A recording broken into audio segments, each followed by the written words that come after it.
D'accord.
Et là, on appuie sur quoi pour... Sur rien, finis pas parler.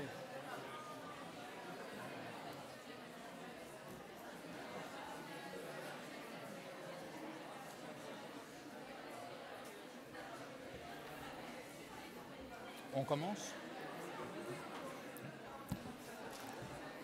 Bonsoir à tous. Voilà, bonsoir. Je suis très heureux de vous accueillir ce soir dans cet auditorium pour un cycle de conférences des traditionnels mercredis de la Com. Donc, nous ouvrons ce soir le cycle des conférences de l'année universitaire sur le thème communication et culture.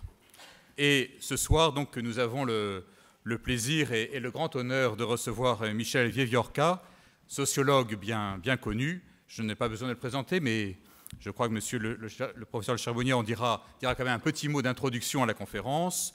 Et ce soir, le thème qui sera abordé est culture et communication. C'est le thème du cycle. Qui peut encore être multiculturaliste aujourd'hui? Donc c'est une question qui nous est adressée. Et évidemment, on voit bien toutes les questions de société qu'il y a derrière cette importante question. Dans un établissement comme le nôtre, nous avons 30% des étudiants sont étrangers, des horizons les plus divers, parfois de pays très lointains. Et donc, évidemment, nous sommes d'autant plus intéressés par une telle question qui ne peut que rejoindre la vie même très concrète de notre établissement. Voilà, bienvenue en tout cas à tous, bienvenue à vous, bonne soirée.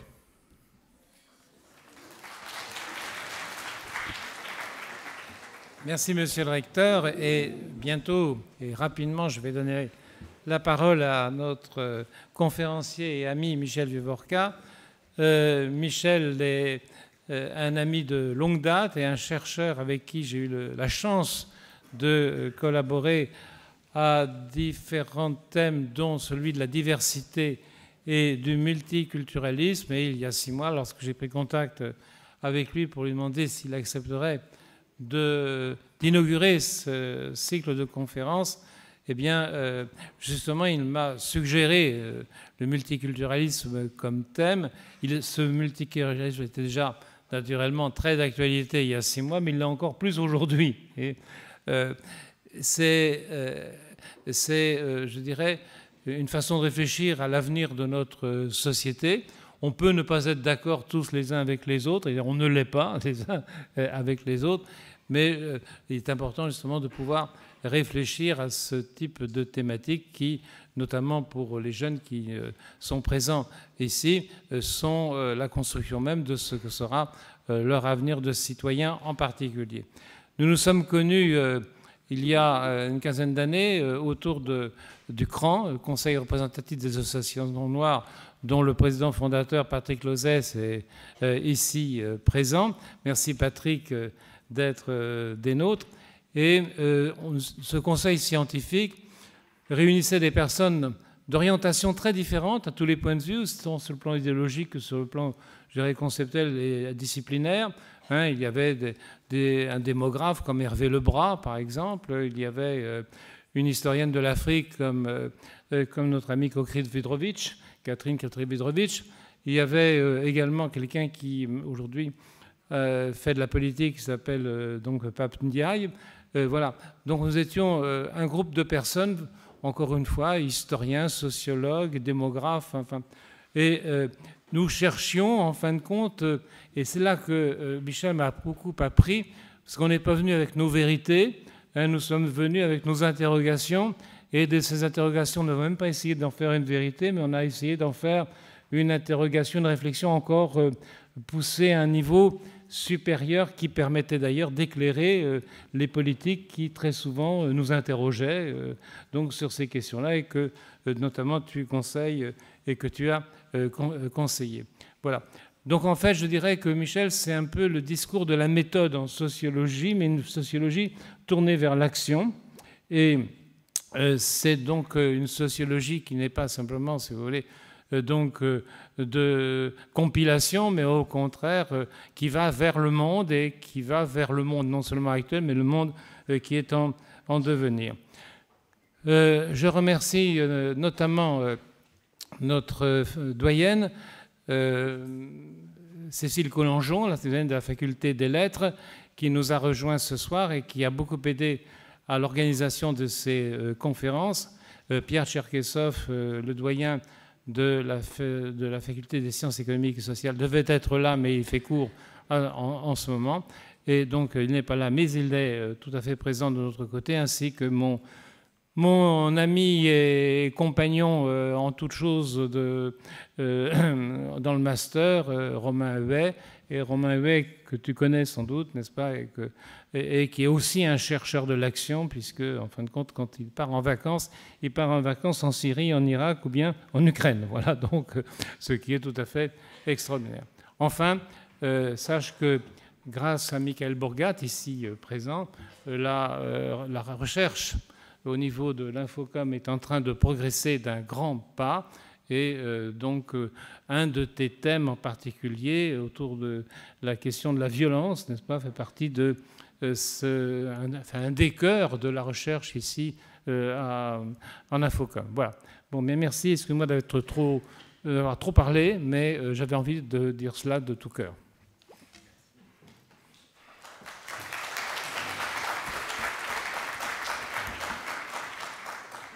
Merci, monsieur le recteur, de ces mots d'accueil. Cher Bernard, quel plaisir de se retrouver ici. Je voudrais, sans entrer dans plus de précision, dire que je sais très bien qu'organiser ce genre de choses a l'air simple quand on est à l'extérieur, mais que c'est la mobilisation d'un certain nombre de personnes qui rendent ce genre de rencontres agréables et efficaces. Et puis je voudrais effectivement saluer deux amis qui sont ici aujourd'hui. D'une part, Patrick Lozès, président fondateur du CRAN, et à nouveau président du CRAN, et Didier Gérard, votre directeur des systèmes numériques, avec qui j'ai travaillé pendant de nombreuses années avec un grand plaisir. Donc je suis très heureux pour vous que vous l'ayez parmi vous, pour le dire ainsi. Alors, quand Bernard m'a proposé de venir m'exprimer ici, et que nous avons un peu échangé, j'ai pensé au multiculturalisme et assez rapidement, je me suis souvenu de la publication d'un livre par un intellectuel américain qui était plutôt un homme, en français on dirait conservateur, on dirait pas pareil aux États-Unis, enfin c'était pas un gauchiste du tout le contraire, Nathan Glazer. Et cet homme, qui était très connu à l'époque, on en parle beaucoup moins aujourd'hui, en 1997, et je vais commencer par là, publie un livre. We are all multiculturalists now. Nous sommes tous multiculturalistes maintenant. Et ça le désolait, parce qu'il n'était pas tellement de ce côté-là. Il incarnait plutôt, comment dirais-je, les descendants du melting pot de cette époque où les États-Unis, un peu comme la France, on dit on est une république où il n'y a que des individus libres et égaux en droit. Eh bien, aux États-Unis, on aimait bien se référer à l'idée de melting pot, une expression d'ailleurs qu'un chercheur français, un historien français a repris pour un livre qui avait eu beaucoup d'écho il y a déjà 35 ans, Gérard Noiriel. Le livre qui l'a rendu connu, c'est un livre dont le titre est « Le creuset français ». Donc Nathan Glazer est un homme qui aimait bien l'idée de creuset, de melting pot. Donc des gens arrivent d'horizons différents et, comme dit la chanson de Maurice Chevalier pour la France, et tout ça, ça fait d'excellents Français. C'est le refrain d'une chanson de Maurice Chevalier. Donc il publie ce livre et il nous dit en gros dans ce livre, le melting pot américain, qu'on le veuille ou non, c'est fini. La société américaine en particulier n'a pas su assimiler ce qu'on appelait désormais les African Americans. Et par conséquent, il était assez sombre, assez pessimiste, mais il disait que le modèle d'assimilation, les Français préfèrent parler de modèle d'intégration, le modèle américain d'assimilation ne marchait pas, il était résigné. Et dans ces années-là, les années 90 et même encore 2000, alors je ne vous parle même pas du Royaume-Uni, très proche des États-Unis sur ces registres-là, mais même dans d'autres pays, même en France, l'idée du multiculturalisme avait un certain écho, un certain succès. Et puis, on en arrive à ce qui se passe ensuite. Et on est vraiment bien, bien loin, c'est pour ça que j'ai proposé comme titre « Qui peut encore être multiculturaliste ?» aujourd'hui. On a vu dans les années 2010, à partir des années 2010, s'effondrer le combat multiculturaliste, les gens qui se disaient multiculturalistes, et pas seulement en France, y compris dans les pays qui ont le plus animé le débat sur cet enjeu, c'est-à-dire États-Unis et d'abord Canada. Alors, puisque M. Recteur, vous nous avez dit que des gens viennent ici du monde entier, je voudrais vous dire une chose sur laquelle je ne reviendrai certainement pas. Le débat sur le multiculturalisme, quand on regarde les revues spécialisées, les livres qui s'y consacrent, ça a l'air d'être quelque chose d'international, de global, ça a l'air de concerner toute la planète. C'est faux. En réalité, ça ne concerne que le Nord, que l'Ouest, que l'Occident, que les Blancs, enfin bref, qu'un certain nombre de pays. Le débat, autrement dit, si je vous donne les noms, je ne vais pas lâcher des noms comme ça, mais les noms des principaux penseurs, etc., c'est tous des gens qui sont canadiens, nord-américains, britanniques, un peu allemands, vous trouvez un ou deux aux Pays-Bas, parfois un Australien, quelqu'un de Nouvelle-Zélande. Et alors, quelques rares esprits disent, il y a l'Inde aussi qui est multiculturaliste et qui est très concernée. On ignore complètement, par exemple, que l'Amérique latine est très concernée par ce débat. Certains d'entre vous venez peut-être d'un pays comme la Colombie. En Colombie, le multiculturalisme est inscrit dans la Constitution. Mais quand on fait le débat, quand on parle d'un débat mondial, en réalité, on parle d'un débat qui ne concerne qu'une petite partie du monde. Donc, je voulais le dire en guise aussi d'introduction. Alors, qu'est-ce qui fait que je vous dis qu'aujourd'hui, on est loin de cette époque où Nathan Glazer disait « c'est fini, on est tous multiculturalistes ». Le 15 octobre 2010, Angela Merkel, chancelière allemande, constate, j'utilise le mot allemand, le multiculturalisme a complètement échoué. Ce sont ces mots. Le 5 février 2011, donc 3 mois plus tard, ou 4 mois plus tard, donc c'est vraiment le même contexte politique, c'est David Cameron, le Premier ministre britannique, qui lui embraye le pas et qui dit lui aussi qu'il faut en finir avec le multiculturalisme d'État, et je le cite, qui a encouragé les cultures différentes à mener des vies séparées. Et le 10 février, donc même pas une semaine plus tard, c'est notre président, Nicolas Sarkozy, qui proclame l'échec du multiculturalisme. C'est très intéressant. Si vous regardez la trajectoire intellectuelle de Nicolas Sarkozy sur cet enjeu. Je ne parle pas d'autres enjeux. Au début, il est à fond pour. Il est tellement à fond que certains se souviennent peut-être qu'il demande à ce qu'on mette le mot diversité dans la Constitution. Simplement, il confie à Simone Veil, qui ne risquait pas d'accepter de mettre ce mot dans la Constitution, le soin de mettre en place un comité qui va réfléchir et faire des propositions. Il suffisait de voir le nom de Simone Veil, quand on connaissait un peu la politique française, pour savoir qu'elle dirait certainement pas. Bon. Mais enfin, il était pour les statistiques ethniques, Nicolas Sarkozy, au départ. Il était pour le multiculturalisme, il était pour la diversité. Bref, ça c'est le départ. Et donc, en 2011, c'est quand même assez vite, il dit c'est fini, ça a échoué. Alors pourquoi tous ces dirigeants vous disent, Merkel, Cameron, Sarkozy, donc ça c'est l'Europe, hein, pourquoi ces dirigeants vous disent c'est fini? C'est parce qu'ils ont en tête, en réalité, quelque chose qui n'est pas de l'ordre de la culture, multiculturalisme, on est dans la culture, non, qui est de l'ordre de la religion. Ils ont en tête l'islam et les musulmans. Ce n'est pas les identités culturelles que des politiques multiculturalistes pourraient mettre en forme qui sont en jeu dans ces discours, c'est l'idée qu'on n'a pas su gérer comme il fallait la question de l'islam et on n'a pas su le gérer parce qu'on a voulu faire du multiculturalisme. C'est ça l'idée. Et chez Cameron, c'est un peu la même chose et chez Merkel, c'est un petit peu la même chose. Alors, dans d'autres pays, ça n'a peut-être pas été aussi raide, les propos à l'époque des chefs d'État. Mais le climat était le même.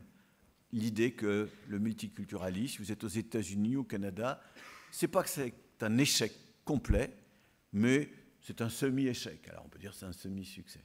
Si vous discutez avec des chercheurs canadiens qui suivent de près ce débat, ils vous disent que ça n'a pas disparu, il y a encore un certain nombre de choses, mais c'est plus ça. Ce n'est plus quelque chose qui est porteur, qui anime des discussions, il n'y a plus d'ardeur, il n'y a plus d'enthousiasme multiculturaliste. Et donc, des deux côtés de l'Atlantique, nord, ce débat semble tranché, le multiculturalisme tombe en désuétude. Alors, je voulais dire ça comme pour vous indiquer le climat actuel tel que je l'observe. Alors, je voudrais maintenant rappeler très rapidement, mais c'est pour éviter de donner des sens trop simplistes aux mots, je voudrais vous rappeler d'abord ce qu'a été le début du multiculturalisme et ce que le mot portait à l'époque. C'est une invention canadienne. Alors attention, les Français, quand on leur dit Canada, ils pensent au Québec et ils pensent que le Québec, c'est le Canada, que le Canada, c'est le Québec. Ça n'est pas une invention québécoise. Je dirais même que les Québécois n'aiment pas tellement, n'ont jamais beaucoup aimé le multiculturalisme. C'est quelque chose de canadien.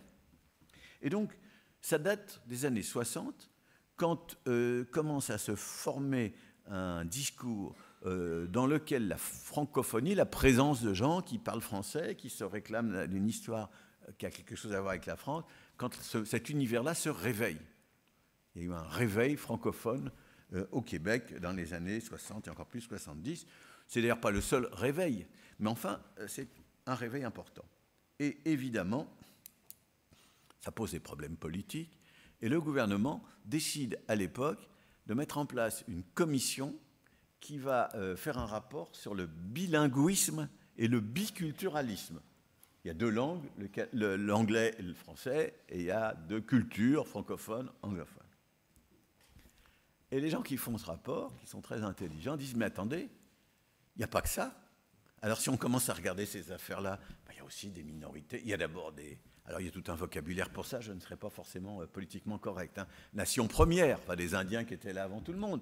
Il y a des Noirs, et puis il y a des gens qui viennent, des migrants récents. Il y a beaucoup de gens qui viennent de Haïti. Par exemple, si vous prenez un taxi au Canada, il y a une chance sur 3 pour que le chauffeur soit haïtien, par exemple. Il y a des Haïtiens, il y a des Grecs, il y a des vieilles minorités aussi, ukrainiennes, allemandes.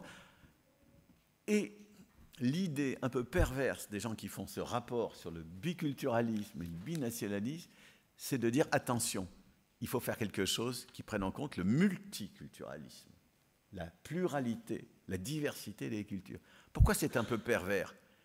Parce que c'est une façon de dire aux nationalistes francophones du Québec, si vous voulez que une sorte d'indépendance ou une autonomie, si vous voulez exister officiellement, être reconnu officiellement, et que ce rapport le mette en avant, alors n'oubliez pas qu'il y a d'autres minorités, et que ces autres minorités, elles existent également au Québec, et donc, d'accord, on va accepter de parler de la minorité francophone au Canada, mais dans ce cas-là, il faudra que vous acceptiez de parler des Indiens, des Noirs, des Haïtiens, des ceci, des cela. Bref, vous allez vous aussi devoir gérer des différences et de la diversité. Donc c'était assez pervers. Mais enfin bon.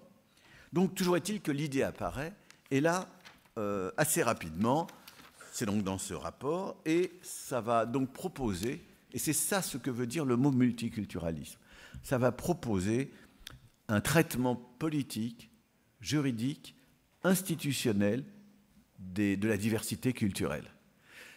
Quand on dit multiculturaliste, ça ne veut pas dire qu'il y a des différences culturelles. Le monde entier est multiculturel. Enfin, c'est rare les sociétés homogènes culturellement, vraiment homogènes.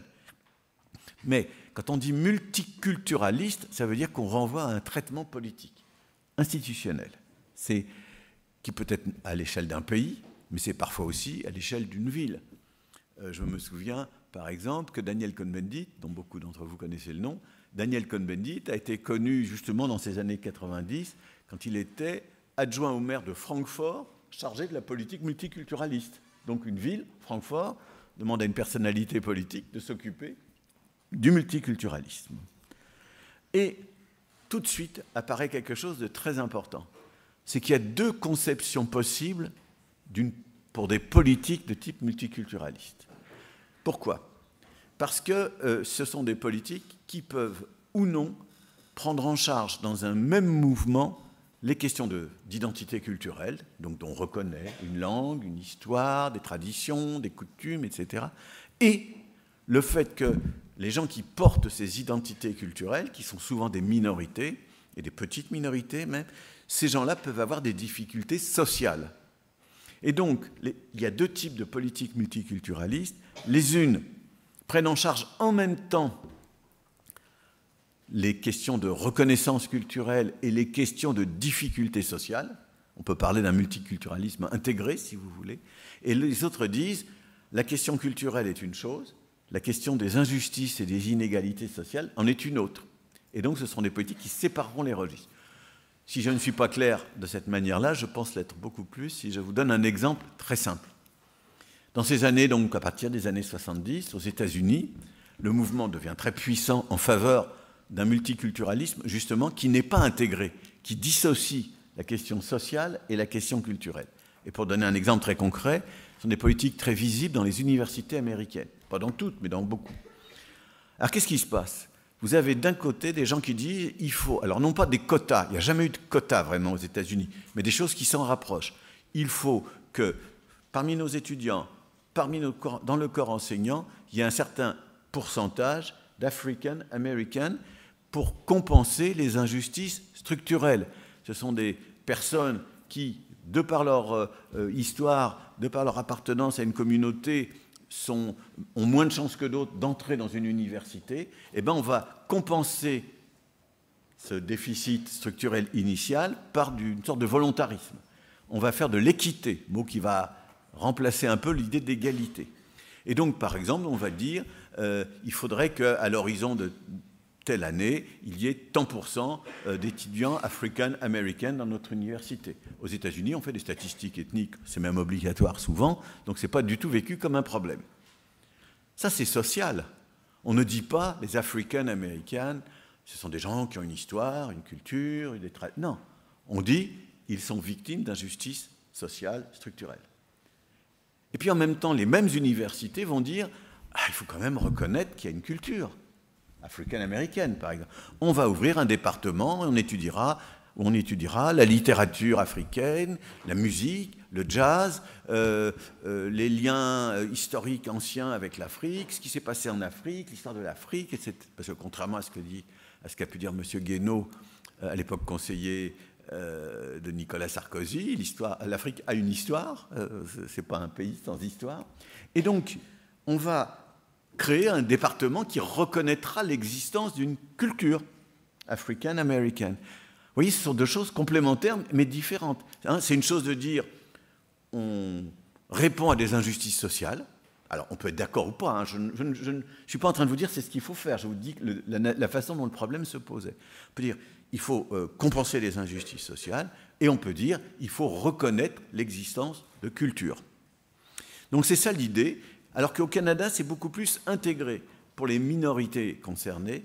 En même temps, on s'efforce de les aider dans l'accès au travail, à l'emploi, dans l'accès au logement, dans la lutte contre les inégalités sociales, de les aider socialement et en même temps de faire valoir leurs identités, leur langue, leur histoire et ce genre de choses. Donc, deux conceptions possibles, et c'est quelque chose qui a eu des effets non négligeables dans les années 60-70. Et puis évidemment, tout ça, 80. Tout ça, évidemment, suscite des grands débats, des grandes discussions, et en particulier des discussions sur le point suivant, est-ce que tout ça ne fabrique pas du communautarisme? Si je reconnais des minorités, si je reconnais des différences, si je reconnais des identités, y compris dans l'espace public, ben, est-ce que tout ça ne va pas aboutir à ce qu'apparaissent des leaders?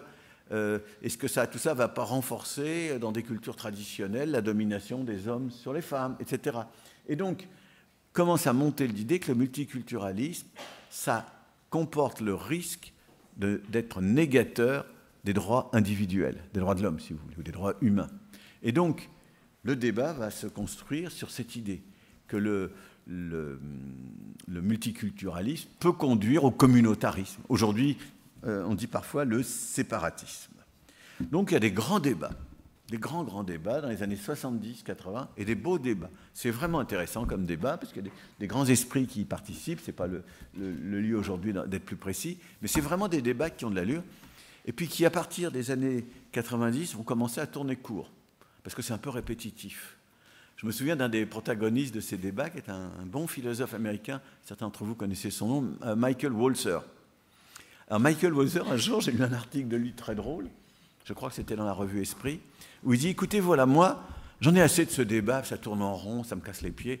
Quand on me demande si je suis multiculturaliste, je dis non, pas du tout, je suis libéral et je veux... Voilà. Mais quand on me dit j'espère que vous êtes libéral, il dit non, il me casse les pieds. Et je dis que je suis multiculturaliste. Donc il s'amusait comme ça à circuler d'un registre à un autre parce que le débat était toujours le même. D'ailleurs, les gens les plus remarquables de ce débat s'en sont éloignés dans ces années-là pour faire d'autres choses. Alors voilà, si vous voulez, comment tout ça est apparu. Et maintenant, il faut rentrer dans des choses un peu plus compliquées. La culture, ça n'est pas la nature. Premièrement, ni, j'y reviendrai, la religion. Tout ça peut se chevaucher, tout ça peut être, comment dirais-je, se compléter, mais ça n'est pas la même chose. Et si on veut comprendre la crise du multiculturalisme aujourd'hui, il faut partir de cette remarque. D'abord, la culture, ce n'est pas la nature. Alors si je vous dis ça comme ça, bon, mais si je vous dis la culture, ça n'est pas la race, conçue elle-même comme une nature, là on rentre dans des choses importantes. Pourquoi? Parce que le débat sur la culture a souvent été subordonné en réalité à des débats sur la race, sur l'idée de race. Et donc, dire je fais du multiculturalisme, par exemple pour les African Americans, bon, on n'est jamais très loin de débats sur le racisme aux États-Unis, sur la question de la race telle qu'elle est discutée aux États-Unis.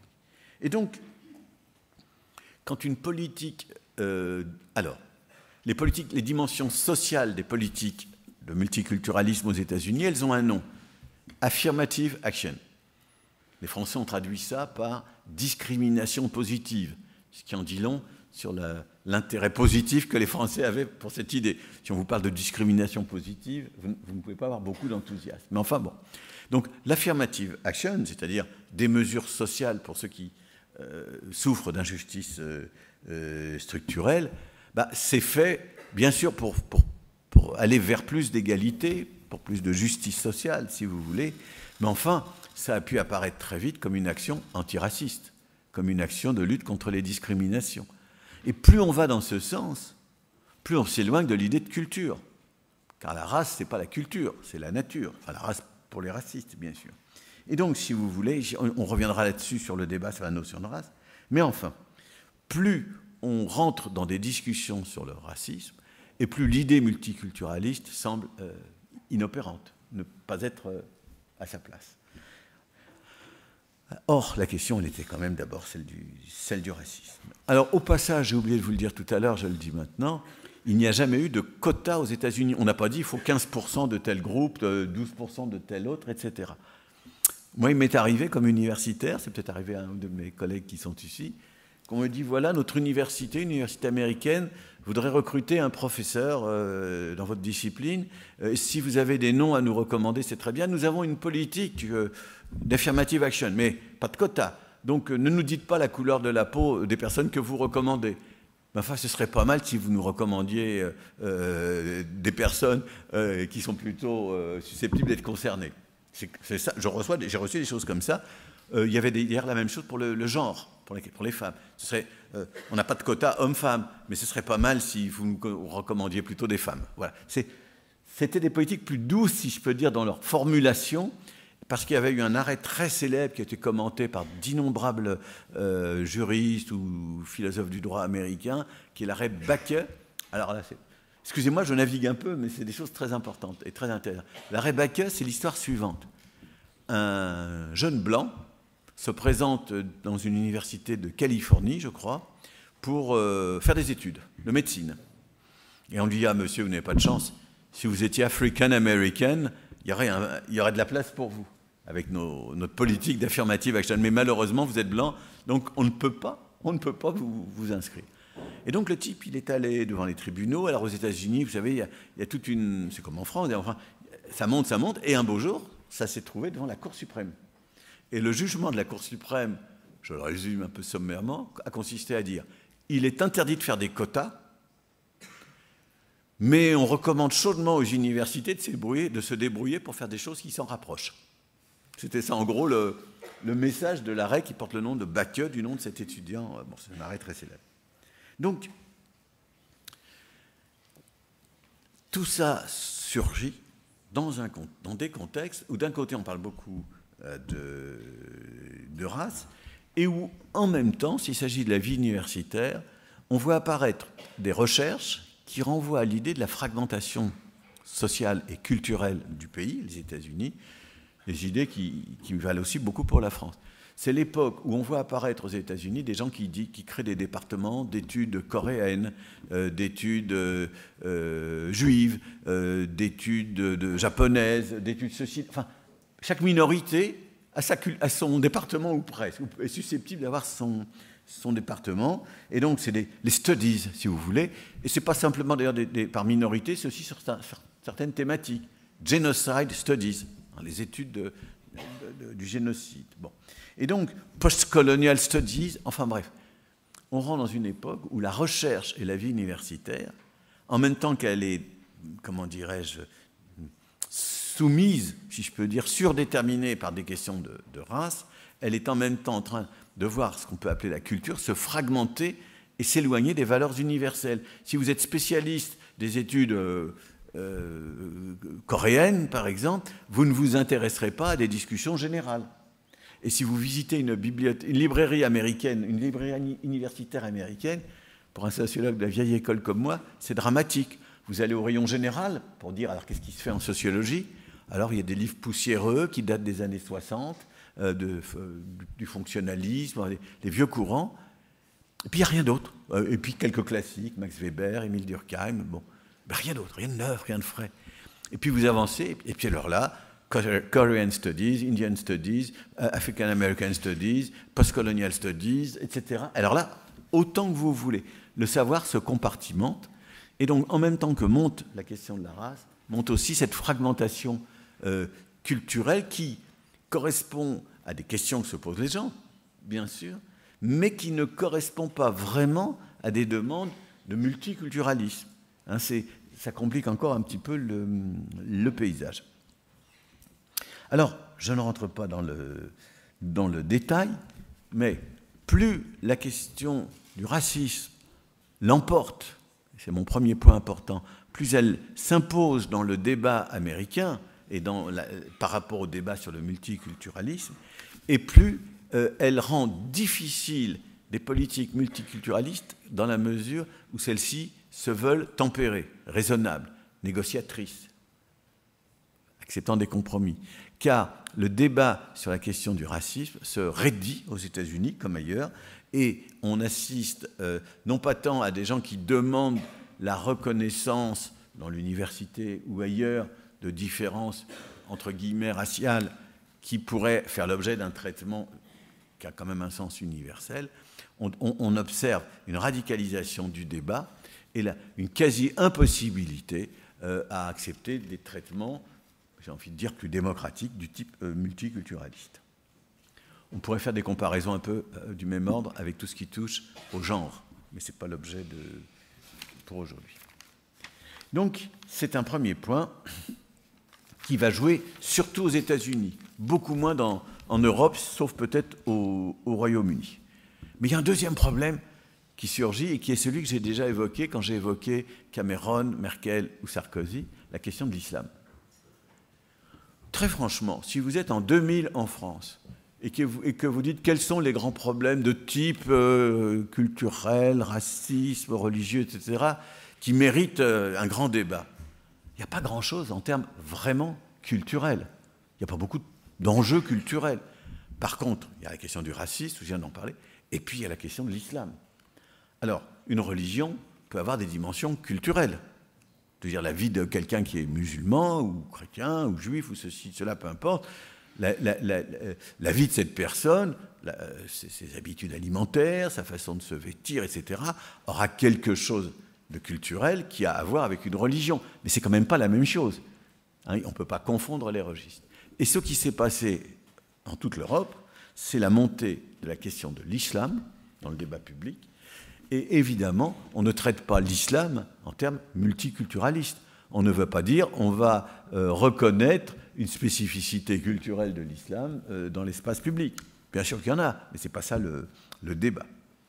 Ce qui fait que, alors qu'au début des années 80, le débat était encore possible, plus on s'approche de la période actuelle et moins il est possible parce que le problème n'est pas de savoir si on peut faire vivre ensemble des cultures différentes, le problème est de savoir qu'est-ce qu'on fait de l'islam.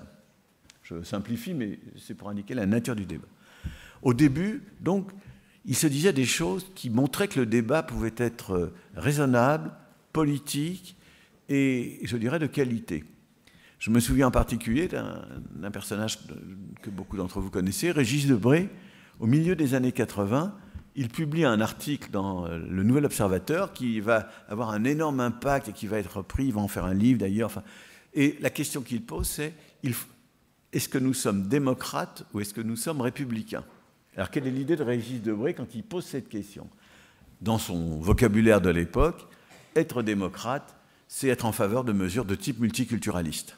Reconnaître qu'il existe des minorités et qu'elles peuvent être l'objet de politiques spécifiques sans que ça mette en cause aussitôt toute la vie, le système social. Et être républicain, c'est considérer que dans l'espace public, il ne doit y avoir que des individus libres et égaux en droit. Alors, je ne rentre pas dans toute cette discussion, mais tout ça a de l'allure. Moi, ça m'intéresse de savoir si je suis plutôt démocrate ou plutôt républicain. Vous voyez, et c'est très respectueux. Il n'y a pas les fascistes et les gauchistes échevelés. Il y a des gens qui sont plutôt démocrates ou plutôt républicains. C'est deux nobles catégories. Ça, c'est le milieu des années 80. Mais aujourd'hui, personne ne parle comme ça. Plus personne ne parle comme ça. Le débat s'est complètement transformé autour de l'idée de religion. Alors, pour comprendre la situation présente maintenant, donc je vais m'éloigner un peu du multiculturalisme puisqu'il n'est plus dans le débat. Mais pour comprendre la situation présente, je voudrais vous proposer une définition très simple, très simple de l'idée démocratique. Mais elle nous aide à réfléchir.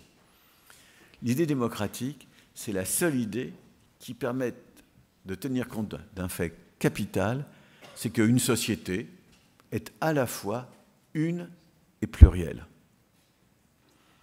Une société est une, si je vous dis la France est une nation, si je vous dis la France est une république une et indivisible, expression qui n'est, contrairement à ce qu'on croit d'ailleurs, qui n'est pas dans la Constitution, on croit souvent que ça fait partie de la Constitution. Mais si je vous dis la France, tout ça, ça vous donne l'idée d'une unité de la France et de sa société. Maintenant, si je vous dis, il y a des gens qui ont des demandes différentes des autres, qui sont en conflit, qui protestent, qui contestent ou qui refusent la contestation, là je vous parle de ce qui nous divise. Nous ne sommes pas tous d'accord sur un certain nombre de choses. Eh bien, l'idée démocratique, c'est ce qui permet d'être à la fois un et pluriel, d'être à la fois dans l'unité du corps social et dans la capacité de traiter sans violence de ce qui nous distingue, de ce qui nous sépare. Alors si vous acceptez cette approche de l'idée démocratique, vous voyez comment le débat aujourd'hui se présente mal. Pourquoi? Parce que vous avez aujourd'hui des gens qui ne parlent que de l'unité et d'autres qui ne parlent que de la diversité, ou qui tendent à ne parler que de l'un ou de l'autre. Et il n'y a pas un seul principe d'unité, et c'est ça la difficulté intellectuelle du moment. Il y en a deux. Il y a la nation et la République, s'il s'agit de notre pays. Alors, si je vous dis l'unité, c'est la nation, très vite, alors que la nation peut être une catégorie très ouverte, mais très vite, on la voit plutôt sous l'angle du nationalisme. Et donc, on s'inquiète. L'idée de l'unité, c'est ne me parlez pas de certaines différences, et en particulier de l'islam ou des immigrés, ce genre de choses. Et donc, l'idée d'unité débouche assez vite sur l'idée qu'il faut une certaine homogénéité historique, culturelle et autres, et donc parfois même, dans des cas extrêmes, sur l'idée qu'il faut de la pureté. Donc, ça fabrique de l'extrémisme sous des formes nationalistes. Tendance extrêmement puissante aujourd'hui dans toute l'Europe. Vous avez vu les élections récentes en Suède ou en Italie. L'idée de république débouche chez certains, et là on rentre dans des choses compliquées, sur le même genre de crispation. Alors le problème est le suivant. Je suis obligé de faire des détours à chaque fois, hein, excusez-moi. Le problème est le suivant. C'est que en France, aujourd'hui, tout le monde est pour la République. Presque tout le monde. Il y a un peu plus d'un siècle, il y avait ce qu'un historien, Émile Poula, un bon historien du catholicisme, a appelé la guerre des deux France. On était républicain ou on était anti-républicain. Mais aujourd'hui, tout le monde est républicain. Les seuls qui ne le sont pas vraiment à 100%, je vais vous dire qui c'est, ça n'est pas le Front National. C'est Marion Maréchal et Éric Zemmour dans un certain nombre de déclarations qu'ils ont pu faire en période électorale. C'est-à-dire des gens qui disent bon, la République, bon d'accord, mais après tout, il y a d'autres modèles politiques, on pourrait aller regarder sur d'autres formules. Mais en dehors de ça, mais tout le monde est républicain en France, et par conséquent, le problème n'est pas de savoir si on est pour ou contre l'idée républicaine, le problème devient de savoir quelle conception on se donne de la République. C'est ça le problème, le débat aujourd'hui. Et là, vous avez évidemment un certain nombre de personnes, des gens souvent très respectables, qui ont des positions extrêmement raides, extrêmement dures, pures et dures, si vous voulez. Alors, si on est dans la polémique, on dira des positions républicanistes. Et donc, ces gens-là, ces positions-là, interdisent la prise en compte de la diversité, des différences. Je vous en donne, sans être du tout dans des polémiques, même si j'ai pris des positions dans le débat public, je vous en donne l'exemple le plus contemporain qui soit. Depuis 2 ans à peu près, c'est récent, on s'est mis en France, dans certains milieux, à s'inquiéter du wokisme, de la cancel culture, de l'islamo-gauchisme, et j'en passe. Il y a toute une novlangue, tout un nouveau paysage sémantique qui se construit sous nos yeux. Alors, qu'est-ce que c'est? C'est des gens qui disent, attends, regardez les excès dans l'université ou ailleurs, regardez les excès. C'est vrai qu'il y a des excès, des choses inacceptables. Alors, des excès, c'est par exemple déboulonner une statue, la casser et l'acheter. C'est interdire à quelqu'un de prendre la parole, alors que cette personne n'est certainement pas un horrible fasciste, interdire à quelqu'un de prendre la parole. Bon, c'est des prises de position ou des actions radicales. Dans certains cas, c'est plus compliqué. Et dans certains cas, c'est vraiment excessif.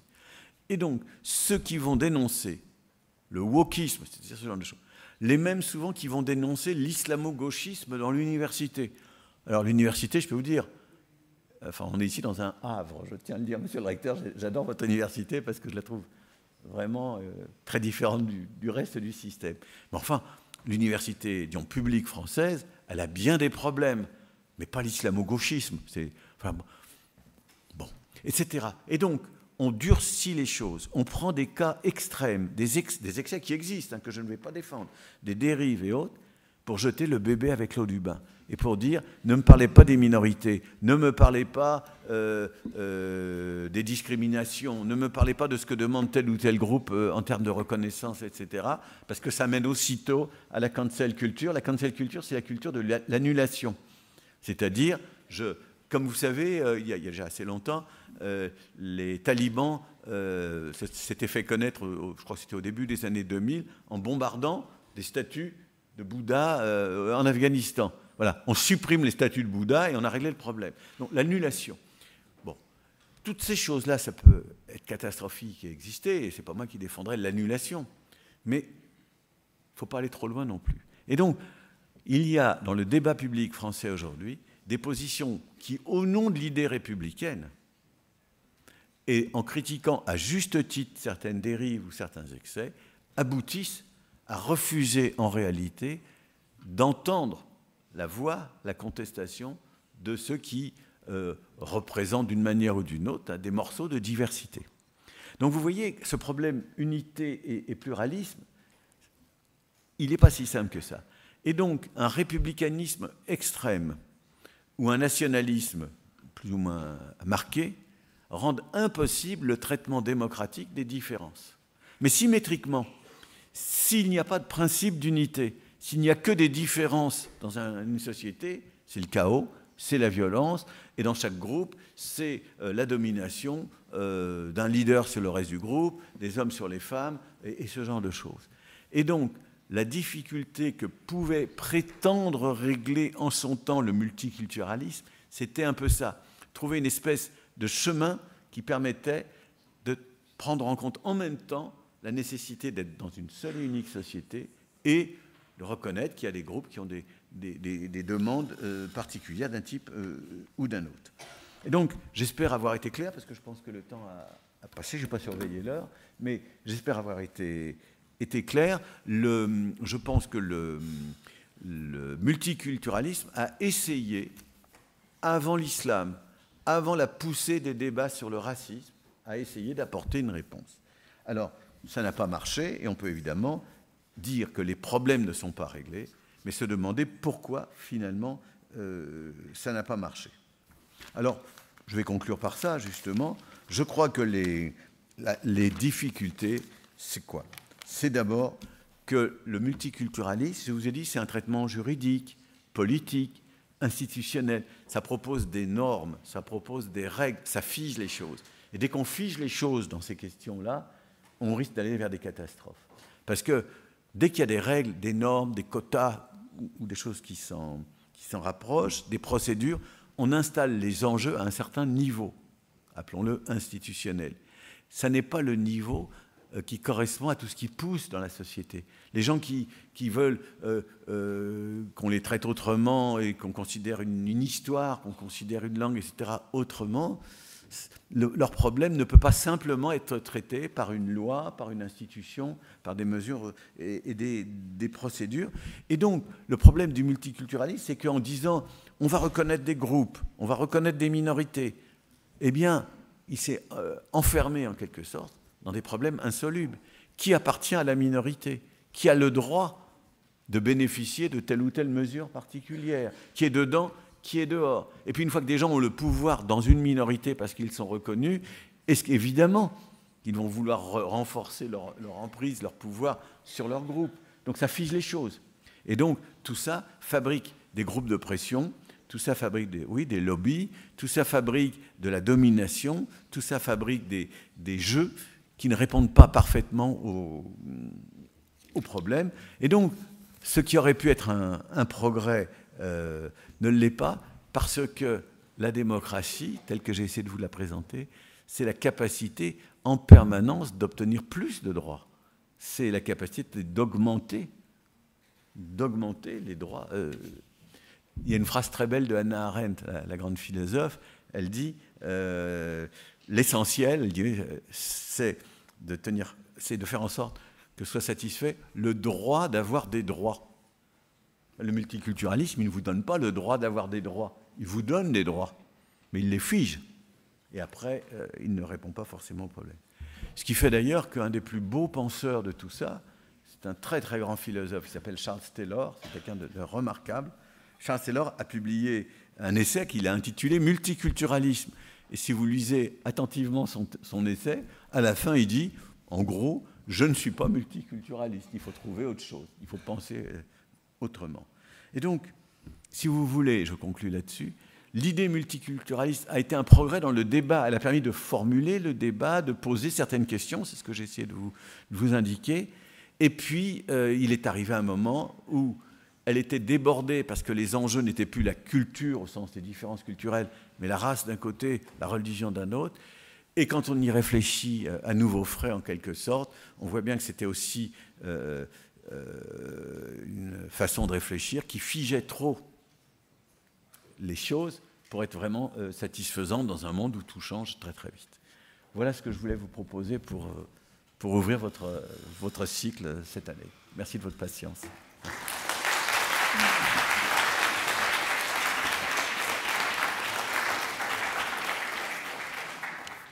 Merci beaucoup, Michel, de ton intervention. Et comme je vous l'avais dit tout à l'heure, sa manière d'ouvrir des interrogations et que ces interrogations aboutissent à une véritable réflexion sans le moindre sectarisme, vous l'avez compris, à tous les points de vue.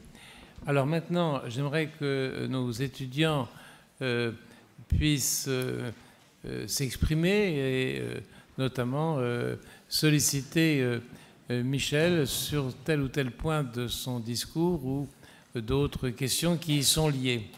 Qui veut prendre la parole? C'est ce qui m'intéresse le plus, hein, c'est vos réactions et vos critiques aussi. Hein.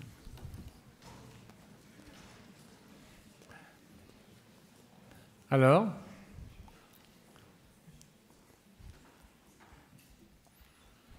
ils sont muets d'un seul coup? Qu'est-ce qui se passe-t-il? Oh, c'est normal. C'est normal parce que, bon, moi j'arrive avec des informations que tout le monde n'a pas sur toute cette histoire, qui est quand même une histoire un peu compliquée.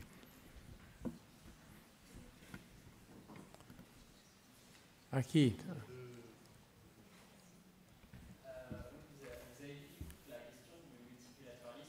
Attendez, je ne vois pas qui s'exprime. Ah pardon, excusez-moi, je ne vous voyais pas.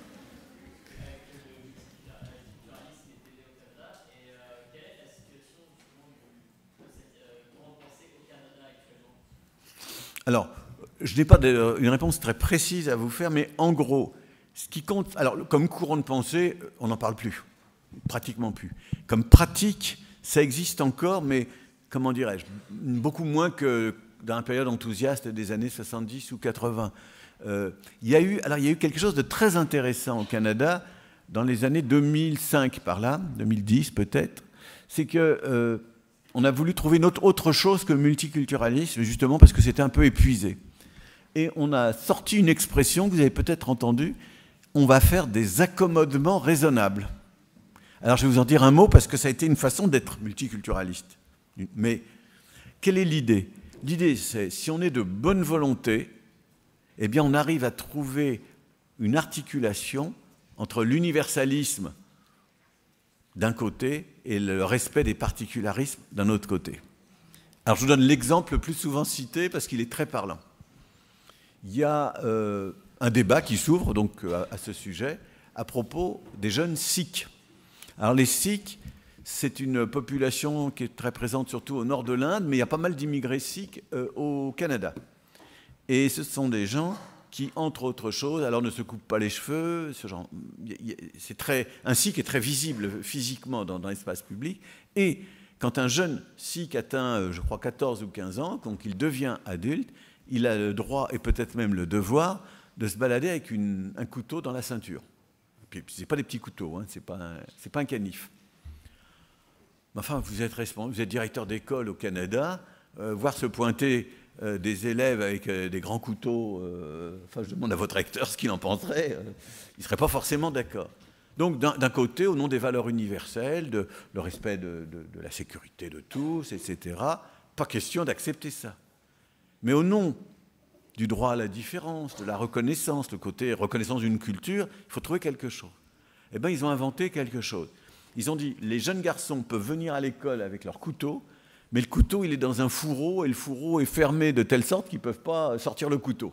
Donc, ils ont le signe, ils ont le couteau, mais ils ne peuvent pas le sortir du fourreau. C'est un accommodement raisonnable. Alors, c'était ça, et donc, comme il y avait sans arrêt des inquiétudes, souvent d'ailleurs liées à l'islam, de plus en plus, souvent religieuses, mais il y avait eu aussi des tensions autour de problèmes liés au monde juif, enfin, c'était compliqué tout ça. Le gouvernement québécois a dit on va mettre en place une commission qui va étudier ces questions. Et on va la confier à 2 personnes, la direction de cette commission, Bouchard, un très grand historien, et Charles Taylor, ce philosophe dont je vous ai parlé il y a un instant, qui est c'est un des 3 ou 5 philosophes les plus connus au monde aujourd'hui. Et donc ils ont fait des auditions, ils ont été sur le terrain, ils ont fait plein de choses, et ils font un rapport. Et le rapport comprend des recommandations. Et entre autres recommandations, celle de retirer, dans ce Québec qui s'est beaucoup déconfessionnalisé, de retirer l'immense Christ qui est à l'Assemblée, enfin l'équivalent de l'Assemblée nationale là-bas. Donc au Canada, au Québec, il y a une Assemblée nationale, et donc il y a un immense Christ au-dessus des parlementaires. Je ne peux pas vous dire plus, je ne sais plus exactement. Donc il propose ça. Le jour même, l'Assemblée nationale, où tout le monde n'était pas chrétien ou catholique, l'Assemblée nationale vote une défiance à l'égard de cette idée, refuse cette idée qu'on retire ce Christ, parce qu'il avait une valeur pas seulement religieuse, il avait pris une valeur, disons, culturelle ou historique. Et donc ça a été la fin, ça a été un échec complet, cette commission Bouchard-Taylor sur les accommodements raisonnables. Et tout de suite. Et donc, voilà, pour vous répondre, aujourd'hui, je pense qu'on est beaucoup moins dans l'état d'esprit multiculturaliste et accommodement raisonnable qu'on a pu l'être il y a 20 ou 30 ans. Je lisais récemment un exemple justement d'essai d'équilibre en Finlande. Je ne sais pas si tu as vu ça. Les gouvernements finlandais se trouvant aussi devant des minorités qui arrivent et qui demandent une reconnaissance. Et donc, le gouvernement finlandais vient de lancer une expérience, à savoir qu'on accepte que les enfants venant de tous les coins du monde possible puissent donc être enseignés de leur langue à l'école communale, à la seule condition que les mères de ces enfants apprennent le finlandais. La mère, c'est intéressant. Alors donc, dans les mêmes écoles, les mamans vont apprendre le finlandais pendant que les enfants vont être enseignés en langue, en langue supplémentaire, dans leur langue d'origine. Et je trouve que là, ce sont des équilibres qui se cherchent. Ça serait intéressant de voir comment cette expérience peut continuer. Alors, oui, sur ce point-là. Alors, ça a fait partie des choses qui ont été un tout petit peu débattues en France. Et je vais vous raconter ce qui m'est arrivé. Un jour, je vais en Bretagne et on me présente le leader du mouvement pour les écoles où les enfants vivent en breton. Les écoles d'Iwan. Hein. Donc voilà. Et je discutais avec lui. Et en partant, enfin à la fin, je lui dis, écoutez, moi je tire une conclusion très très simple de ce que vous m'avez expliqué. Je suis à fond, à 100% avec vous pour que les enfants puissent apprendre le breton, vivre en breton, etc. Mais si moi je viens à Brest ou à Rennes pour prendre un job et qu'on me dit tu ne parles pas breton, tu ne peux pas prendre ce job, je ne serai plus d'accord avec vous. Autrement dit, il faut trouver ce qui permet de respecter une langue. C'est très important pour les enfants, même si c'est une langue reconstruite et non pas la langue maternelle comme c'est le cas en Finlande, mais à condition qu'on n'en fasse pas une marque de séparation et qu'on n'isole pas comme ça une partie de la population du reste. Donc je trouve la logique finlandaise très intelligente. J'ai une question par Internet. Quelle serait pour vous l'approche qui succéderait au multiculturalisme ? Alors, j'ai été intéressé il y a quelques années par une approche qui mettait en avant l'idée de droit culturel. C'était essentiellement des gens de Lausanne, je crois, qui proposaient ça. C'est un petit groupe. Je sais qu'en France, une très bonne juriste qui était prof au Collège de France, Mireille Delmas-Marty, faisait partie aussi de cet univers. C'est-à-dire l'idée qu'il faut créer des conditions pour qu'il y ait de plus en plus de droits culturels.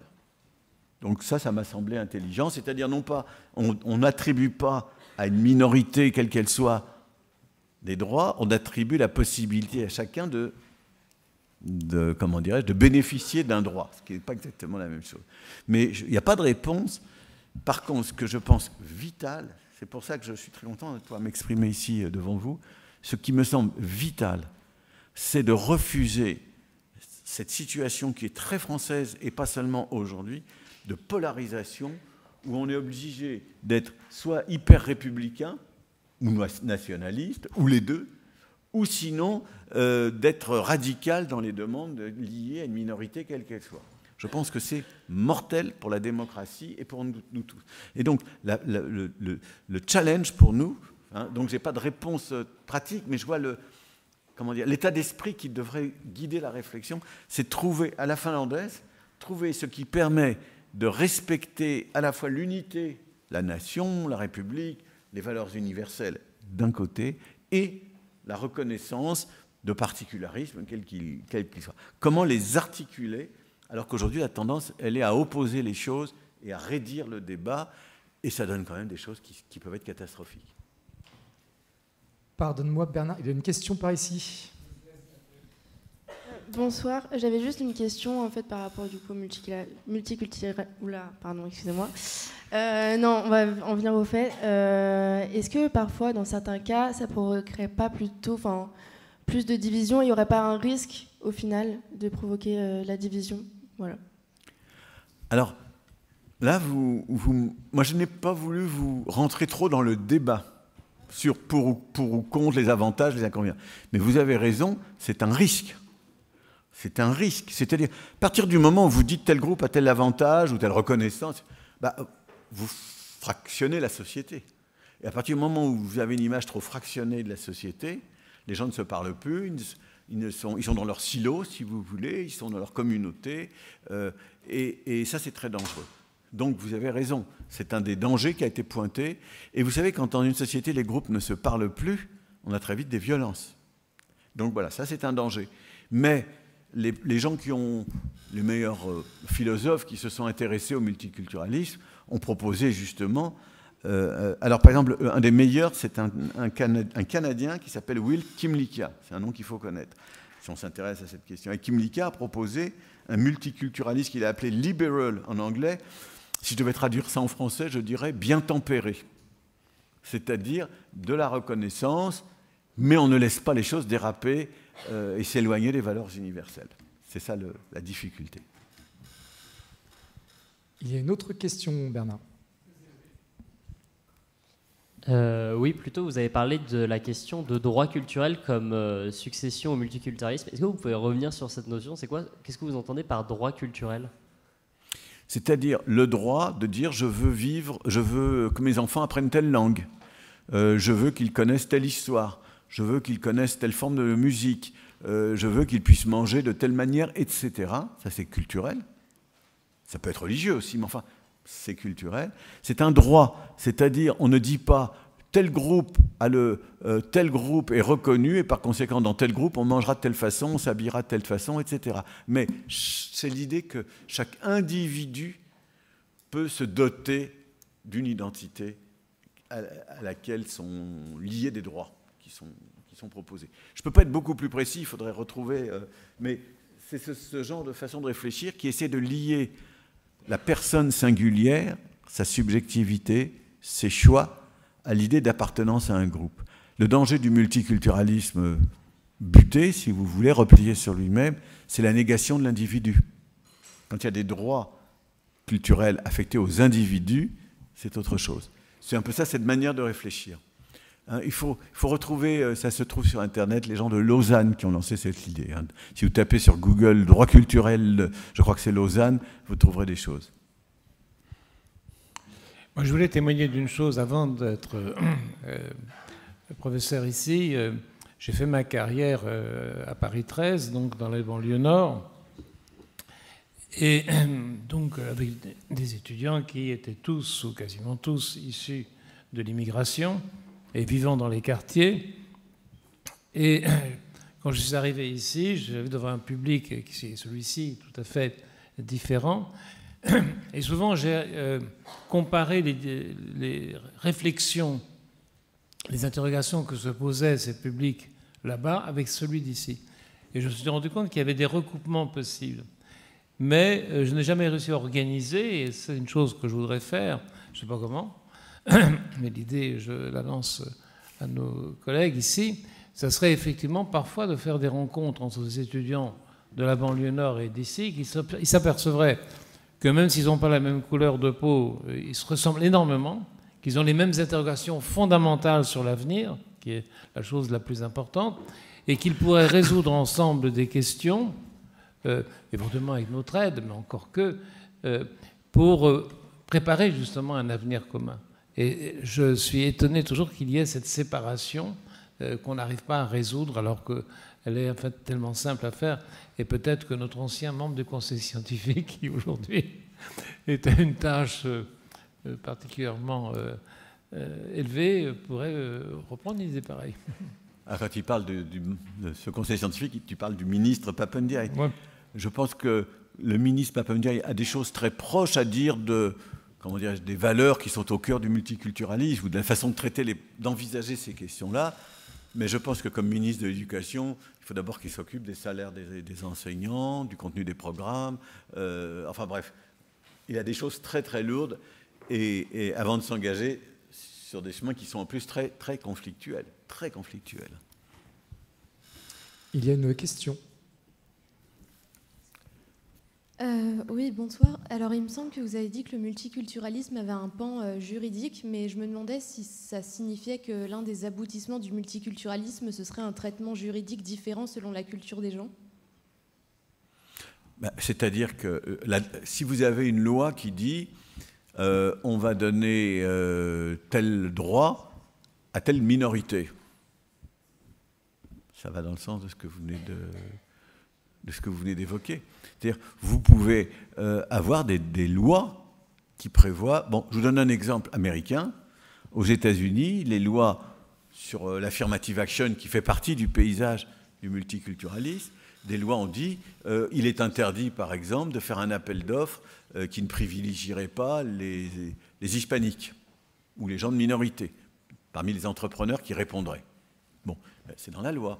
Donc le multiculturalisme peut figer, et c'est ça un des problèmes, peut figer les choses dans la loi. C'est ça que j'ai essayé de dire. Je ne sais pas si je suis clair dans cette réponse. Je vois mal le problème que vous avez en tête.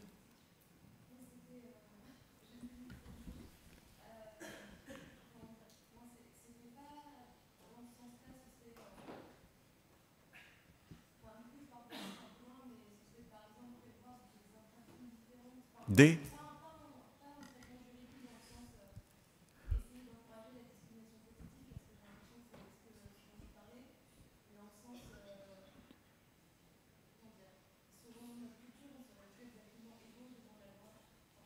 Ah mais c'est très dangereux, mais vous avez raison. C'est très très dangereux. Il y a eu un débat très vif, il y a assez longtemps, il y a 35 ans à peu près en France, sur l'excision. Là on rentre, je crois, dans la question que vous posez, l'excision des femmes. Et en gros, bon, le débat a été heureusement tranché, à mon avis, clairement, mais est-ce qu'il faut ou non sanctionner, punir ceux qui pratiquent l'excision des femmes? Et donc, au nom du respect de cette culture, il faudrait dire qu'il faut les laisser faire, si on est complètement dans le respect de la culture en question. Et au nom des valeurs universelles, accepter qu'on mutile des personnes, ça n'est pas possible. Et donc, ceux qui sont allés le plus loin dans la défense, non pas de l'excision des femmes, sont ceux qui ont dit, d'ailleurs il y en avait à Paris 13, j'en ai connu à l'époque, sont ceux qui ont dit il faudrait que les femmes qui se retrouvent traînées devant la justice pour avoir pratiqué sur leurs filles, je simplifie, l'excision, il faudrait que ces femmes comprennent ce qui s'est passé et comprennent ce qu'on leur reproche. Or, la justice, il n'y a même pas d'interprète en nombre suffisant ou de qualité suffisante pour qu'elle comprenne ce qui leur est reproché. Culturellement, elle débarque, etc. Donc il faudrait les aider à comprendre. Personne n'a dit il faut pratiquer. Enfin, pratiquement personne n'a dit il faut pratiquer, laisser faire le cas échéant. Donc oui, vous avez, là c'est un cas extrême, mais vous avez des pratiques culturelles qui sont plus ou moins tolérées. Là j'ai pris un cas de de refus pur et simple. Donc oui, vous avez raison, ça pose aussi ce genre de questions. Regardez ce qui se passe aux États-Unis. Le monde indien a le droit d'avoir des réserves, et dans ces réserves, d'avoir des casinos, de vendre de l'alcool à des conditions autres que celles de l'État dans lequel ces réserves sont implantées. Il peut y avoir des choses comme ça. Donc oui, comment dirais-je, il peut y avoir une justice différente, et c'est ça votre question, selon les minorités. Mais il y a autre chose. Il y a aussi des débats pour savoir si une minorité peut juger elle-même les gens qui dépendent de cette minorité. Alors là, au Canada, ça a été chaud, j'allais dire chaud bouillant, parce que il y a eu, on a dit, bon, au début, dans les années 80, il a dit, bon, d'accord, on va laisser les tribunaux musulmans régler des affaires d'un certain niveau. Puis très vite, ça a dérapé complètement, et donc, ils sont revenus en arrière. Mais voilà, on peut aussi dire, voilà, les minorités doivent pouvoir appliquer leurs propres droits. Ben, si vous êtes dans un pays, au nom des valeurs universelles, ça doit quand même être le même droit pour tout le monde. Donc c'est des vraies questions, je suis d'accord. Il y a une question par ici. Tenez, madame. Bonsoir, je ne sais pas si la question va être appropriée. Moi, je voudrais savoir s'il y a des liens avec le multiculturalisme et les démarches qu'on voit beaucoup pour de repentance.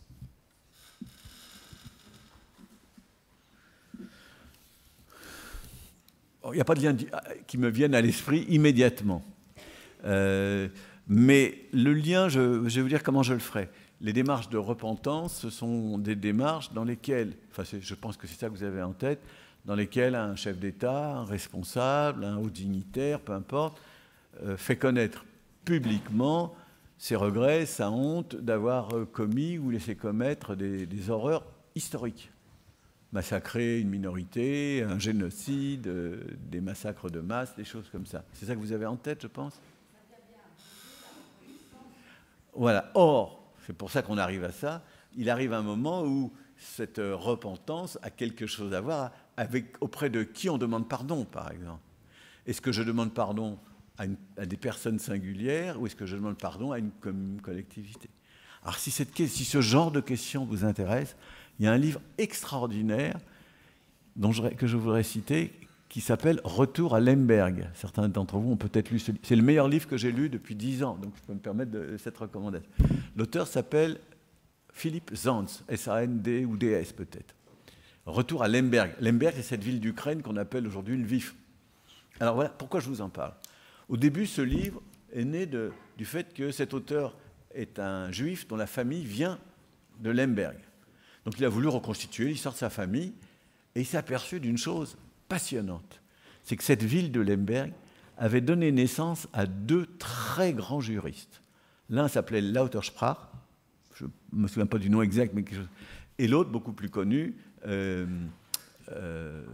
évidemment son nom m'échappe du coup, celui qui a fondé le mot de génocide. Pas Lemkin, mais non comme ça. Lemkin, c'est ça ? Bon. Et donc vous avez 2 juristes, peu importe leur nom, qui naissent dans la même ville. Et tout le livre est construit essentiellement autour du débat entre les positions de ces 2 juristes. Il y en a un qui dit, Lautersprach, je crois que c'est ça son nom, un qui dit les nazis, ce sont des gens qui sont actifs dans les années 30 et pendant la guerre, la Deuxième Guerre mondiale. Les nazis, lorsque le procès viendra, ça sera Nuremberg, les nazis doivent être condamnés pour crimes contre l'humanité. Donc là, ce n'est pas une question de repentance, mais la désignation du crime, c'est ils ont agi contre l'humanité. Et Lemkin dit, non, les nazis doivent être condamnés pour génocide, c'est-à-dire crime contre une collectivité, en l'occurrence juive. Et donc, c'est ça le problème, je crois qu'il y a d'ailleurs aussi votre remarque, la repentance ou la justice, est-ce qu'elle s'adresse à est-ce qu'il s'agit de viser des individus en tant qu'êtres humains ou est-ce qu'il s'agit de viser des communautés qui elles-mêmes sont en droit de se constituer comme telles et de réclamer quelque chose. Donc vous voyez, c'est un vrai débat. C'est un vrai débat. Donc la repentance, bah oui, je peux avoir commis des crimes, me repentir d'avoir tué des humains ou me repentir d'avoir voulu détruire une collectivité, une culture. Les 2 sont possibles. Et c'est ça ce débat qu'on trouve dans ce livre. C'est un très beau livre. Il y a une nouvelle question. Bonjour.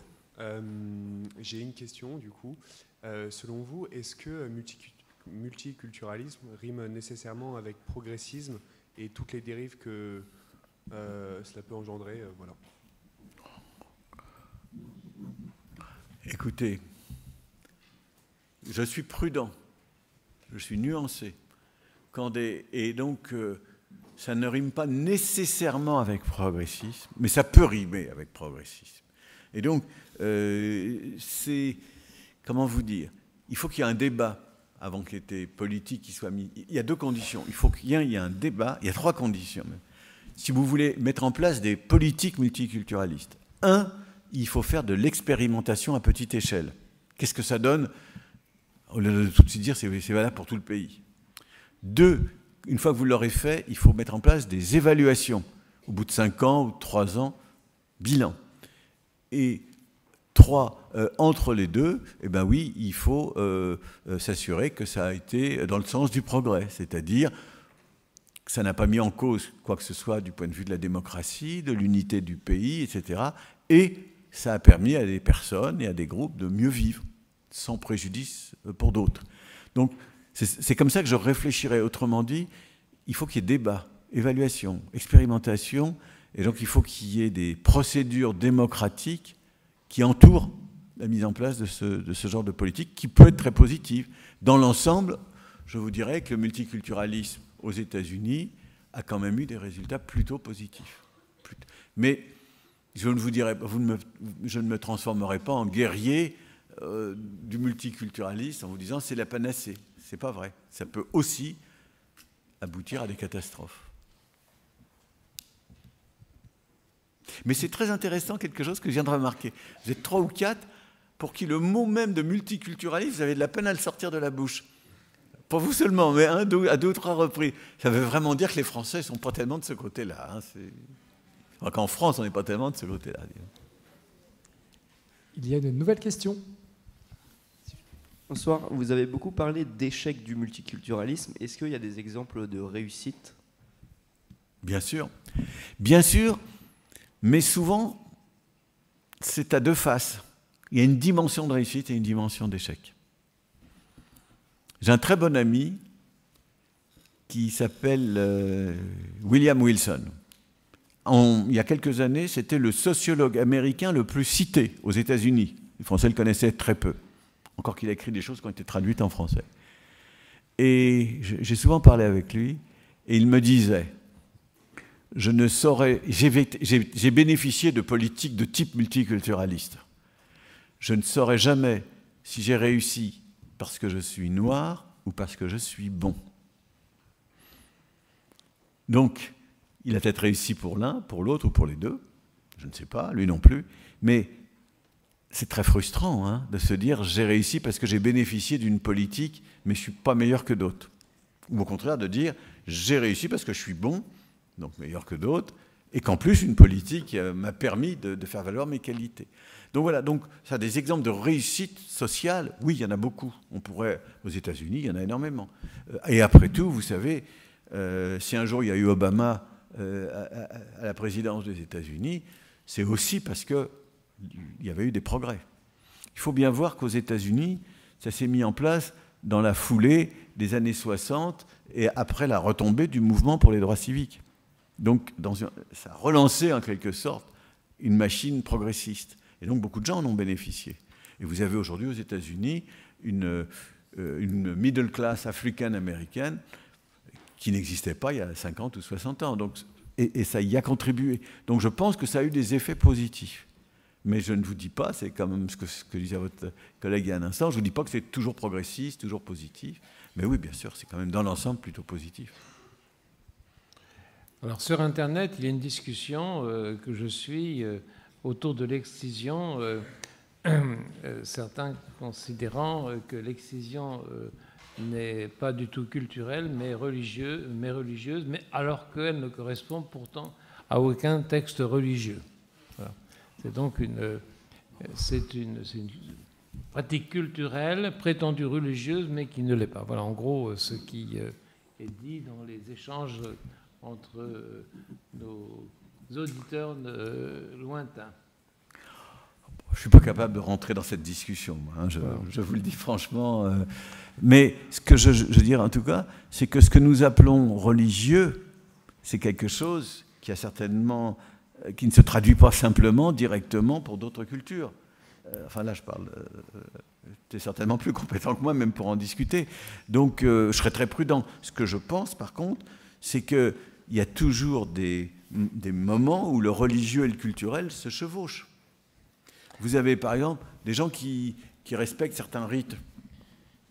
C'est plus du tout religieux. C'est parce que autour d'eux, les copains font comme ça, ou dans la famille, on faisait comme ça. Bon. Et en même temps, c'est pas non plus complètement non religieux. Donc, voilà, les choses ne sont jamais totalement séparées, ni totalement confondues. Donc, il faut voir au cas par cas. Et donc, pour l'excision, je n'ai absolument aucune idée. Aucune idée du sens profond culturel ou religieux que ça peut avoir dans certaines cultures. Moi, je ne suis pas compétent. Il y a 2-3 ans, nous avions eu comme conférencier, son nom m'échappe dans les médias, mais ça me reviendra, l'animateur de l'émission du dimanche matin concernant le culte musulman, pour ainsi dire. Et donc, l'essentiel de sa contribution a été justement de demander à ce que l'on distingue les musulmans croyants des musulmans qui appartiennent à la culture musulmane mais qui ne sont pas croyants. Et donc, il disait finalement l'erreur monumentale, c'est quand on dit musulman, c'est de stigmatiser des personnes qui sans doute appartiennent à la culture musulmane, mais dont l'essentiel, il me disait en tant qu'animateur de cette émission, il pouvait en témoigner, l'essentiel n'était absolument pas des pratiquants, ni même des croyants. Et le vocabulaire était tel que, effectivement, quand on dit musulman, on a l'impression que chacun est non seulement de culture d'un pays musulman, mais en plus est de croyances musulmanes assurées. Mais je vais le dire autrement. Si la question est la religion, alors le traitement politique ou juridique ou institutionnel, il a un nom, ça s'appelle la laïcité. Si la question, elle est culturelle, alors on peut envisager de discuter en termes de multiculturalisme. Mais c'est quand même deux choses assez différentes. Nos étudiants sont très volubiles. Une question de Louis. Bonsoir, déjà merci beaucoup. Avec tout ce qui se passe en ce moment, là il y a Darmanin qui est en train de travailler sur un projet de loi sur l'immigration. On a vu ces dernières années beaucoup de problèmes avec les populations musulmanes en France, et on a vu que le débat s'est vraiment binarisé avec vraiment un extrême et l'autre, enfin dans les débats politiques, notamment à l'Assemblée. Vous ne trouvez pas ça regrettable, en fait, finalement, que les chercheurs, les philosophes ne soient pas plus impliqués dans ces débats-là et qu'on ne fasse pas appel à eux sur des questions, justement, auxquelles vous semblez avoir plus de réponses et avoir des débats plus raisonnés que de simples politiques qui jouent un peu comme des coqs dans une basse-cour à l'Assemblée. Voilà. Bon, d'abord, il faut que vous sachiez que les philosophes, etc., sont très divisés entre eux. Je peux vous dire que les querelles peuvent être extrêmement violentes aussi, ou radicalisées, ou autres. Mais vous posez une question qui m'intéresse énormément. Moi, je suis assez âgé pour avoir connu une autre époque. Alors, je ne suis pas nostalgique d'autres temps. Simplement, je constate qu'en d'autres temps, les intellectuels, de gauche comme de droite, mais on les entendait, on les écoutait, et qu'aujourd'hui, c'est vrai que ce n'est pas eux qui font, comment dirais-je, vraiment le cœur du débat. Encore que, quand c'est eux, ce sont des intellectuels plutôt de droite. Si je vous dis Alain Finkielkraut, Bouvet, qui est mort, comment s'appelle-t-il, Onfray, des gens comme ça, ou tous les gens qu'on voit défiler sur les plateaux de CNews, ce n'est pas des gauchistes, ni même des gens de gauche. Et donc un des grands problèmes, c'est que la vie intellectuelle s'est considérablement affaiblie, n'irrigue plus le débat, et que ce qui en subsiste, c'est plutôt droitisé. Bon, on peut en être heureux, ce n'est pas mon cas, mais c'est ça le constat. Alors, qu'est-ce qui explique tout ça? Je ne sais pas. En tout cas, je peux vous dire, en sociologue, et Dieu sait que j'ai des très bons amis sondeurs, Mais je m'aperçois que les sociologues auxquels on s'intéresse le plus, ce sont ceux qui font des sondages d'opinion. C'est Jérôme Fourquet, c'est Brice Teinturier, c'est des gens très bien, hein, je les aime bien, je les respecte. Mais ça n'est pas des chercheurs, ça n'est pas des gens c'est pas des intellectuels, c'est des gens qui sont de la société. Et donc je trouve qu'on est effectivement dans une période où la parole des grands philosophes, des grands intellectuels est peu audible. Alors, qu'est-ce qui pourrait faire que ça se redevienne audible ? Je pense que c'est lié à la décomposition du système politique. Les grands intellectuels, d'une manière ou d'une autre, ils ont quelque chose à voir avec la politique. Et qu'aujourd'hui, le niveau de la politique est tel, et la façon dont elle s'est structurée, il n'y a plus de gauche et de droite vraiment forte, il y a d'abord une extrême droite et peut-être une extrême gauche, mais vous voyez, tout ça fabrique autre chose que ce qu'on a pu connaître dans d'autres époques. Moi, quand j'étais étudiant, on me disait, il faut que tu choisisses Jean-Paul Sartre ou Raymond Aron. Bon, évidemment, comme beaucoup, je choisissais Sartre. Et j'étais assez injuste avec Raymond Aron, mais ça, c'est un autre problème. Mais il y avait un choix intellectuel qui était aussi un choix politique. Aujourd'hui, ça ne se pose plus comme ça. Alors, qu'est-ce qui a changé ? Internet. Qu'est-ce qui a changé ? Les réseaux sociaux. Et puis aussi, le monde des médias, son niveau s'est beaucoup élevé. Un bon journaliste, c'est quelqu'un qui a fait des études de sociologie, de philosophie, de sciences politiques, qui est peut-être passé par la Cato. Il y en a certainement, on est en communication ici. Voilà. Donc, pourquoi est-ce qu'on irait chercher des intellectuels dans les médias alors qu'on a la même formation que... Donc, vous voyez, c'est tout un ensemble de questions qui se posent. Donc, vous posez un bon problème. Voilà, je ne peux pas y répondre précisément. C'est une grande question. Qu'est-ce qui fait qu'aujourd'hui, il n'y a pas tellement de vie proprement intellectuelle ? Ça, c'est vraiment une grande question. On va essayer de terminer notre rencontre. Si une ou deux questions restent à être posées, qu'elles le soient, comme on le dit. Moi, je voudrais témoigner, en attendant qu'une réponse arrive, d'une anecdote. Patrick s'en souvient. Comme quoi, c'est pas si facile de travailler sur ces domaines. Je me souviens qu'un jour, on reçoit de la mairie de Paris une demande pour une enquête. Et l'enquête en question, c'était de savoir si les apprentis, les alternants noirs réussissaient mieux, aussi bien que les autres. Bon. Alors, on se lance dans cette aventure. Et puis, aussitôt après, le ministère de l'Éducation nationale nous fait savoir qu'on n'a pas le droit de demander qui est noir. Alors donc, c'était facile, puisqu'on nous demandait que si les étudiants noirs réussissaient aussi bien que les étudiants blancs, mais on ne pouvait pas demander qui était noir. Bon, alors c'est une difficulté quand même assez considérable.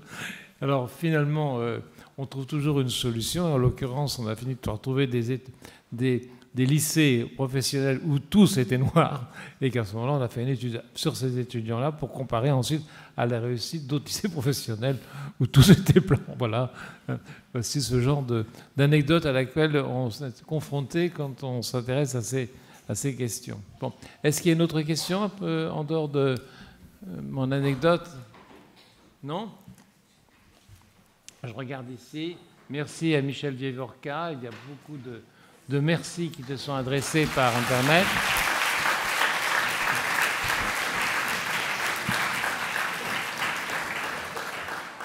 Donc, pour terminer, je vous invite au prochain d'un mercredi de la communication, Claude Lemel, qui est auteur, qui est l'ancien président de la SACEM, qui est auteur de chansons, donc viendra nous parler d'un sujet très différent, comment écrire une chanson.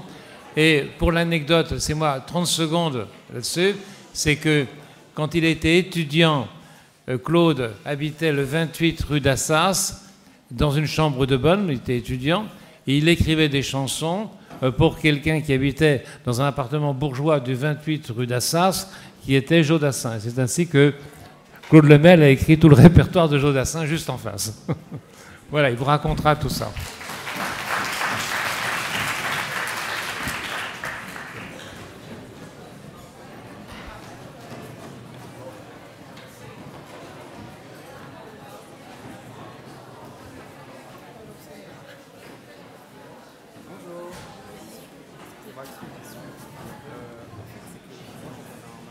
spectacle, on doit faire des conférences. Et en fait, chaque conférence qu'on doit faire, on doit faire signer intervenant. Ça ne vous dérangerait pas de signer le papier?